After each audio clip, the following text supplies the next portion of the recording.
Thom Hartmann here on the news. You need to know this. According to the U.S. Supreme Court, Monsanto has the right to control our food supply. In a unanimous ruling released this morning, the 9 justices sided with the agricultural giant and held that an Indiana farmer violated Monsanto's patent by planting seeds produced from genetically modified soybeans. Although the farmer, Vernon Hugh Bowman, acquired the seeds from a grain elevator, they contained Monsanto's patented genes, and thus the court found that planting them was a patent violation. In Justice Elena Kagan's 10-page opinion, the court deemed the soybean seeds to be copies of Monsanto's technology. Kagan wrote, "If simple copying were a protected use, a patent would plummet in value after the first sale of the first item containing the invention." And further, the court reasoned that allowing patented seeds to be used this way would result in less incentive for innovation than Congress wanted. Apparently, the court believes this incentive for innovation is important enough to allow one company to control our food supply. Currently, Monsanto's seeds account for 93% of soybeans and 86% of corn grown in our nation. Less than a week ago, the Think Progress blog reported on a study that found this Supreme Court to be the most pro-business court in at least 65 years. And this ruling exemplifies that study. By upholding Monsanto's right to have a monopoly on our food supply, the court has, once again, ruled that profit is more important than people. If the courts won't stand up to corporate power, then we must push our elected representatives to start standing up for the people. Call Congress and the White House and tell them that no company should have the right to control our food supply.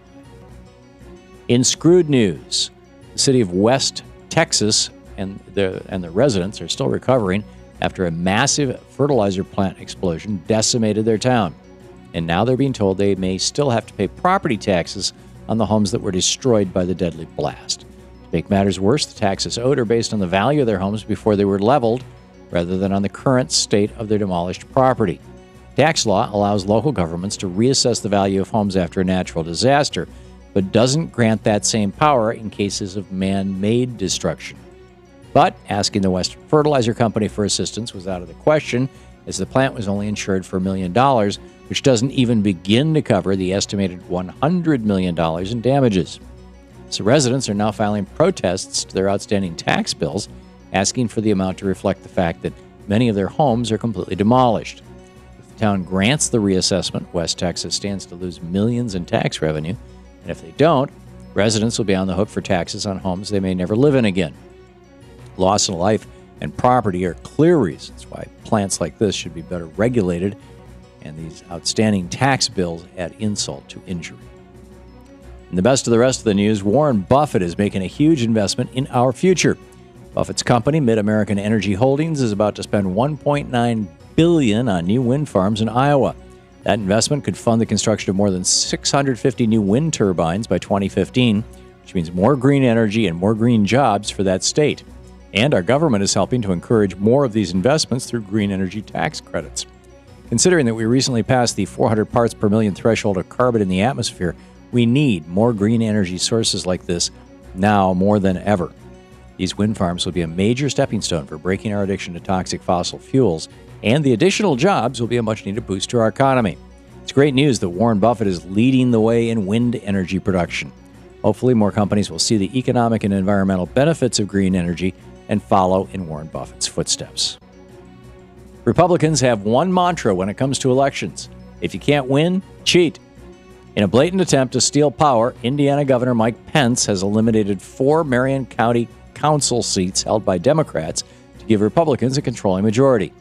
According to the measure signed by Governor Pence, all 4 at-large council seats held by Democrats will be eliminated after the 2015 municipal elections. According to IndyStar News, the measure also grants the mayor-appointed controller more authority over county officeholder budgets and grants the mayor the right to appoint 5 of 9 developers members of the Metro Development Commission. Indiana House Democratic leader Scott Pelleth, responded to the move via Twitter. He wrote, "I'm disappointed Governor Pence accepted the Republicans' third world-style power moves in Marion County. The party hacks have won."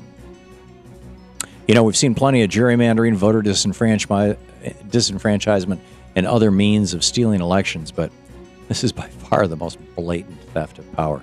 Apparently, Governor Mike Pence and the Indiana Republicans have no shame. And finally, the cicada invasion is about to begin all along the east coast of the U.S., and entomologists say it's an opportunity for a feast. That's right. Isa Bentoncourt of Drexel University calls cicadias the shrimp of the land. And Mike Ropp of the University of Maryland says they've got a delicate, nutty flavor and a buttery texture. There's even a cookbook called Cicadialicious. It has a variety of cooking ideas like Cicadia portobello quiche or German chocolate cicada cake. According to Professor Betancourt, because these cicadias only come out once every 17 years, they are a rare delicacy. She plans to substitute the insects into a shrimp skewer dish her grandmother has made for ages. So if these giant bugs show up in your backyard, feel free to throw them into your favorite recipe. Just don't invite me to dinner.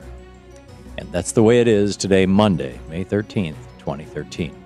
I'm Thom Hartmann on the news.